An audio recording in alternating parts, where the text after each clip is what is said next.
So my name is Deb Little, and I'm a coach for parents of teenagers, preteens and teenagers, kids coming into their own independence, to help parents keep the doors of communication open between their kids as they go into their more independent years. I feel really called, compelled, compassionate towards parents who are struggling with teenage behavior.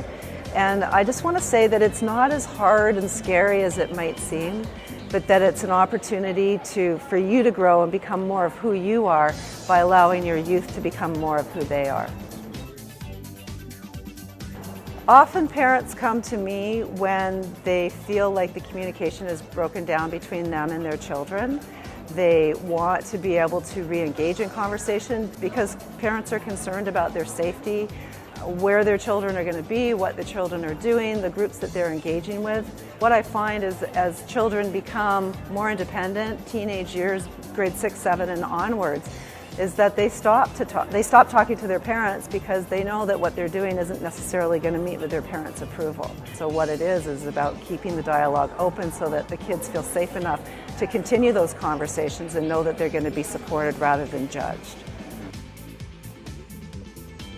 Well, family coaching is more about resolving any conflicts that come up moving forward. It's about creating solutions that are a win-win situation for everybody involved in the family. Therapy looks at the dynamics of the family historically, coming forward, maybe how you've had challenges in the past, and bringing all of the historic information into the present day. Whereas coaching is more futuristically oriented. It's about looking into what the possibilities are and how we can shift that going forward.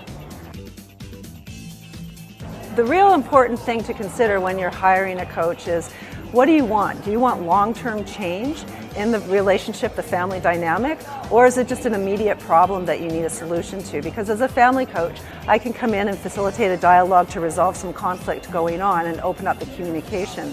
But the long-term change really occurs when I give you the tools on a consistent basis of how to be open and curious with your youth to be able to create the long-term relationships and build that ongoing relationship. So it can be from the quick fix, a one-hit wonder kind of thing, which will be short-lived, up to 6 months, 1 and 2 years time. It doesn't have to be consistently every month or every week, but monthly or twice a month, something like that, to start building your toolbox of communication and rebuild relationships where often they've broken down.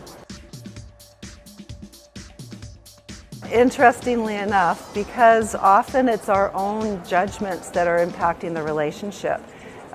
There's a perspective that each person has their own way of operating in the world, and so it's appreciating who you are as the parent and how your youth shows up and being able to find common boundaries between the two of you to be able to move forward in that relationship.